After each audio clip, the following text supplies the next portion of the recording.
जाके पियावा के अंगना उ बदल जाई है।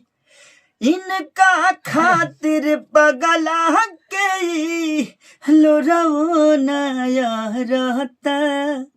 अरे जनुआ के हरदी चढ़ता, जिया धक धक करता। नमस्ते, प्रणाम। हम गायक काकू बलमुआ और ये हमारी पलक पांडे जी और ये हमारे राइटर इरशाद बेदर्दी जी और एक रिया। और आज हम लोग बहुत दिनों के बाद वीडियो बना रहे हैं। जी हाँ। और हम लोगों का एक बहुत दिनों के बाद गाना आया है जो हम लोग को पता ही नहीं था। 2 गाना आया उस चैनल पे, हम लोग को कुछ पता नहीं है ना, सर्च में भी आ रहा था तो पता ना कैसे आ गया। वो पलक जी के देन से हम लोगों को पता चला कि गाना आ चुका है और उसमें ना फोटो लगा हुआ है ना कुछ भी, तो ऐसे लग रहा है कि किसी दूसरा का वीडियो है, हम लोगों का नहीं है। बस हम लोग और खाली हम ऑडियो है हम लोगों का, उसमें फोटो नहीं है। मेरा काम है, इनका काम है, इनका काम है, तीनों आदमी का खाली काम है, लेकिन उसमें कुछ क्रेडिट नहीं मिला हम लोग को।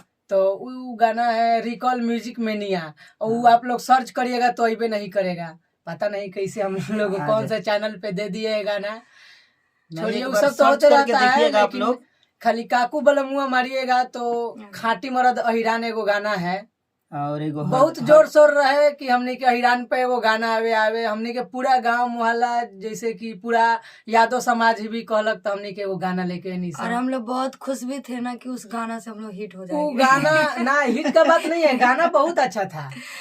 हाँ मतलब वो नाम हो जाएगा ना, बहुत ज्यादा सब लोग जान जाएंगे कि नहीं अभी ये लोग भी मार्केट में आ गए। गाना था लेकिन बहुत ही प्यारा गाना, बहुत अच्छा था। पलक जी का आवाज था और काकू भैया का आवाज था, हम लिखे थे तो गाना उस टाइप से था।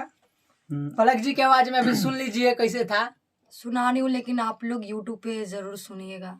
अभी तो मैं कहीं नहीं मिलेगा तो जाइएगा काकू बलमुआ एंटरटेनमेंट चाहे इरशाद बेदर्दी ऑफिशियल सर्च करिएगा और कम्युनिटी लगा दिए हैं वहाँ पे, हम वहाँ पे शेयर कर दिए हैं। अच्छा एल्बम का नाम बता दीजिए ना फिर से। खाटी मरद अहिरान। हाँ एगो हरदी वाला गाना होगा। एगो और सैड सॉन्ग है कि जनुआ के हरदी चढ़ता, जिया धक धक करता। बहुत ही अच्छा गाना है, उस बहुत उम्मीद था कि गाना चलेगा। जिसकी गर्लफ्रेंड छोड़ दी है ना हाँ। उसके लिए जेकर जनुआ के आपकी लगन में हरदी लागल बा उहे लो भाई खातिर हमने के गाना रहे। हाँ क्योंकि ये लगन का गाना था ही कि जिसकी जान बेचारी छोड़ के चली जा रही है उसका तो दिल छू जाएगा। थोड़ा सा हो जाए गाना खाटी मरद अहिरान से कि खाली आरा में आवारा लेखा घूमले बारा, ढेरे लईकी के गाले चुमले बारा। आरा में आवारा लेखा घूमले बारा, ढेरे लईकी के गाले चुमले बारा। इसके बाद हमारा लगे सटबत चली जाई बजान से हो, चली जाई बजान से। कि कब पहला पड़ल बाकी ना छौड़ी है खाटी मरद अहिरान से। बहुत ही जबरदस्त गाना है, लग रहा है कि बजने लायक था। और जितने भी अहिर भाई हैं यादव मतलब अहिर प्यार से बोला जाता है। यादव लोग को अहिर कहने से ना एकदम बुलंदी हो जाते हैं, लेकिन नहीं नामे में दम है तब का करिए। और ऐसे भी हम लोग सबसे मिलके रहते हैं, जातिवाद का कोई जातिवादी ना करी फरमाइश था। फरमाइश पे हम लोग को गाना सभी के लेके चले के बा ठीक बा। और बस आप लोग सुनिए और प्यार आशीर्वाद दीजिए कि आगे भी हम लोग बहुत अच्छा करे। मेरा चैनल का वीडियो है भोजपुरी समाज के आदमी ऑफिशियल, तो चैनल को भी सब्सक्राइब करिए कि नया नया अपडेट जो भी होगा हम लोग लाते रहेंगे। बेल आइकन दबा दीजिए। हाँ और एक और गाना था हम लोगों का जनुआ के हरदी चढ़ता, एक बार आप गाइएगा। हरे काल है चले जाई है जिया मचल जाई है, जाके पियावा के अंगना उ बदल जाई है। इनका खातिर पगला के लोरवो नया रहता। अरे जनुआ के हरदी चढ़ता, जिया धक धक करता। बहुत ही ब्लास्ट गाना है, जिया धक धक करता। और उसमें जिसको अखिल रोना- भाई का वीडियो लीड रोल है। हाँ अखिल यादव अखिल पता ना कॉमेडी जो बनाते कॉमेडी हैं ना, बनाते हैं वो। comedy यादव की ना पता है हमको, लेकिन कोई बात अखिल नहीं। नाम है, उनको अखिल जी जानते का हैं। अखिल जी रोल तो किए हैं लीड इस किए उसमें, और बहुत ही जबरदस्त वीडियो है, आप लोग जरूर एक बार और देखिए। खाटी मरद अहिरान में बा के कर है हनी भाई के हाँ, सीन बा। बस हम अपने लोगों song का को उसमें सुनिए। सीन नहीं है, इसके लिए हम लोग आप लोगों से क्षमा चाहते हैं, काहे नहीं है, क्योंकि हम लोगों को पता ही नहीं था कि शूटिंग कब है, कब का हो रहा है। चैनल हम लोग को कुछ नहीं बताया था। चलिए खैर कोई बात नहीं, आगे लोग से ध्यान गाना को रखेंगे हम प्यारा लोग इस बात आशीर्वाद का। आप निगेटिव मत सोचिएगा आप लोग, इसलिए कि हम लोग सबके लिए Positive गाते हैं। सोचिए। हाँ ये जो नहीं बोले हैं फरमाइश तो हम लोग हाँ, गाए हैं। हाँ। फरमाइश के हिसाब से फरमाइश के हिसाब से हमने के गाइले सर, ठीक बा। हमनी के गाएं सर। या कोई भी कास्ट हो या हाँ। कोई भी सॉन्ग हो, फरमाइश हमने रहेगा। के सब कास्ट खातिर गायम सन और सभी खातिर बाकी उम्मीद बा कि अब केहू कास्ट खातिर ना आई फरमाइश, मतलब हमने फरमाइश के मतलब ही चीज नहीं खातिर कुछ नया नया टॉपिक बताई लोग, हमने के उ चीज के कैप्चर करके अपना गाना के अथी से निकाल प्रॉब्लम के सोकरा गए। कुछ नहीं है। हाँ। अब पलक जी के तो बहुत बड़ा आशीर्वाद बा हमनी पर। नहीं इन लोग का आशीर्वाद है, मेरा आशीर्वाद नहीं। हम तो अभी छोटे हैं। हमने के सुने हम लोग खातिर सब गाइले एक सन। जगह हाँ। रहते हैं और मिलके रहते हैं, भाई बहन की तरह, अपने बस, बस। परिवार की तरह, हाँ। दोस्त की तरह। आशीर्वाद माता रानी का है और अल्लाह का आशीर्वाद है सब पे। हम लोगों का आशीर्वाद है। ईश्वर अल्लाह का सबका आशीर्वाद है। हाँ।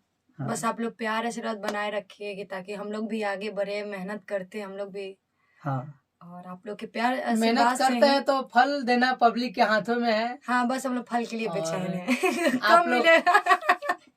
वो होता है ना कि मेहनत का फल मीठा होता है, तो मीठा फल आप कब दीजिएगा आप लोग, वो इंतजार हम में लोग हम सबर लोग। में है कि आप लोग कब भेजिएगा उधर से फल। और ये जितना भी मेहनत होला रउआ लोग खाती होला, हमने के अपना Entertain खातिर ना कराने के करेंगे लिए। सर। एगो आवड़ी बाकी कोनो गाना चाहता, कौन गाना? एगो खेसारी लाल के गाना चाहता है बीच में। हाँ, एगो गाना जो रहे कि ढेर सारा प्यारा आशीर्वाद मिले रहे रउआ लोग के। पूरा भोजपुरियन के दिल में बसावे नी, उहे पुरान का ब्यास हवन। पूरा भोजपुरियन के दिल में बसावे नी, खेसारी लाल के चेला है खेसारी लेखा गावे नी। इसी एगो गाने से सेंट इनको के पहचान- सिटी सीसी हाँ। बहुत अच्छा चला था, कृष्णा भैया सेंट के lyrics- इनका नया गाना सेंट के सिटी। सिटी नहीं सीसी सीसी है। यहीं से हुआ था खेसारी भैया का गाना जो आप हाँ। थी ना यहाँ पे। हाँ। हाँ हरे आज कहे धनिया तू गिल बड़ू हो, हाँ भीतर से फेंको तो फील बड़ू हो जाने पावत बाड़ू कवन मजा। हाँ तो सुनी आहा। सेंट के सीसी ढर कवला सहारा गम कवला ए राजा।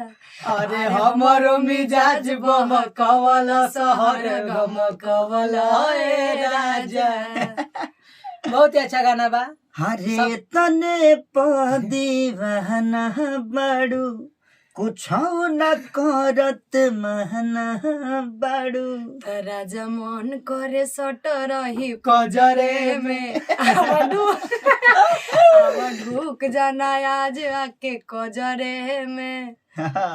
बहुत ही अच्छा गाना भाई। सब गाना के जैसे हमारी- ये सब गाना के जैसे प्यार मिला था, उससे हाँ, ये- हमनियों के गाना के चाहता। और सही ये बात। गाना पारंपरिक है, कभी खत्म होने वाला नहीं। सही बात है, ये लेकिन सेंट के बस ऊपर है। हम लोग विनती करते वैसे हाँ। जैसे आप लोग खेसारी जी को, पवन जी को, सभी कलाकार को आगे बढ़ाए वैसे ऐसे हम लोग हमनियों को के भी। दोनों पर इनको हम लोग नहीं। इनको छाटिए नहीं, मतलब अच्छा दोनों आदमी बन जाता हम तो पीछे से पहले ही बने, हमने के पर्दा के पीछे का नहीं, स्टार है आगे सब। आगे राइटर रहते हैं, आगे राइटर रहते हैं। हम लोग को तो ये लोग लिख के देते हैं, बस हम लोग गाते हैं, सही बात है। क्योंकि ये लोग ही भगवान होते हैं हम लोग को। ना भगवान का बात जैसे- नहीं है इसमें। हाँ नहीं वो सब किसी का हाथ होता है राइटर इसमें। कैसा होता है म्यूजिक ना, डायरेक्टर का भी हाथ होता राइटर है। भी भगवान के ही- भगवान के ही हैं, रूप होता है क्योंकि ये और- लोग देंगे लिख के तभी हम लोग और गाएंगे। हमारे श्रोता भगवान जब तक नहीं चाहते हैं तब तक किसी का मेन कुछ तो नहीं होता सबसे है। तो बड़ा हाँ। श्रोता श्रोता गण। है। और जब आप लोग चाह दीजिएगा तो हम लोग को तो व्यूज जाने जय लगेगा, जय हम हो लोग हिट जाएगा हो ना। जाएंगे। हिट कराइए और एक और नया हिट मशीन तैयार करिए। बस हाँ। फिर मिलते हैं अगला वीडियो पे, जब तक के लिए और नमस्कार। चैनल को सब्सक्राइब कीजिए और बेल आइकन दबाइए। और इनका भी चैनल था ना, हाँ पलक पांडे ऑफिशियल। पलक पांडे हम लोग ऑफिशियल। भूल रहे हैं एंटरटेनमेंट। एंटरटेनमेंट। हाँ काकू वो तो सब क्यों काकू जानता है कि बलमुआ- काकू बलमुआ एंटरटेनमेंट है। हाँ काकू बलमुआ एंटर जो हम लोग सब्सक्राइब नहीं किए होंगे हाँ। तीनों चैनल को सब्सक्राइब कर लीजिए हाँ। और वीडियो को शेयर लाइक कमेंट जरूर कीजिए। हमने के बोका म्यूजिक पर गाना छूटेला हाँ वो ओकरो के। नाम बोका बहुत म्यूजिक नाम बहुत यूनिक है। हाँ हाँ हाँ। हम लोग बोका म्यूजिक के कलाकार हैं। हम लोग बोका म्यूजिक में रहते हैं, कंपनी है हम लोगों का ही। हाँ। चलिए फिर ऐसे ही ठीक प्यार है। आशीर्वाद बनाए रखिए। चलिए तो आप लोग का आशीर्वाद लेके अलविदा लेते हैं।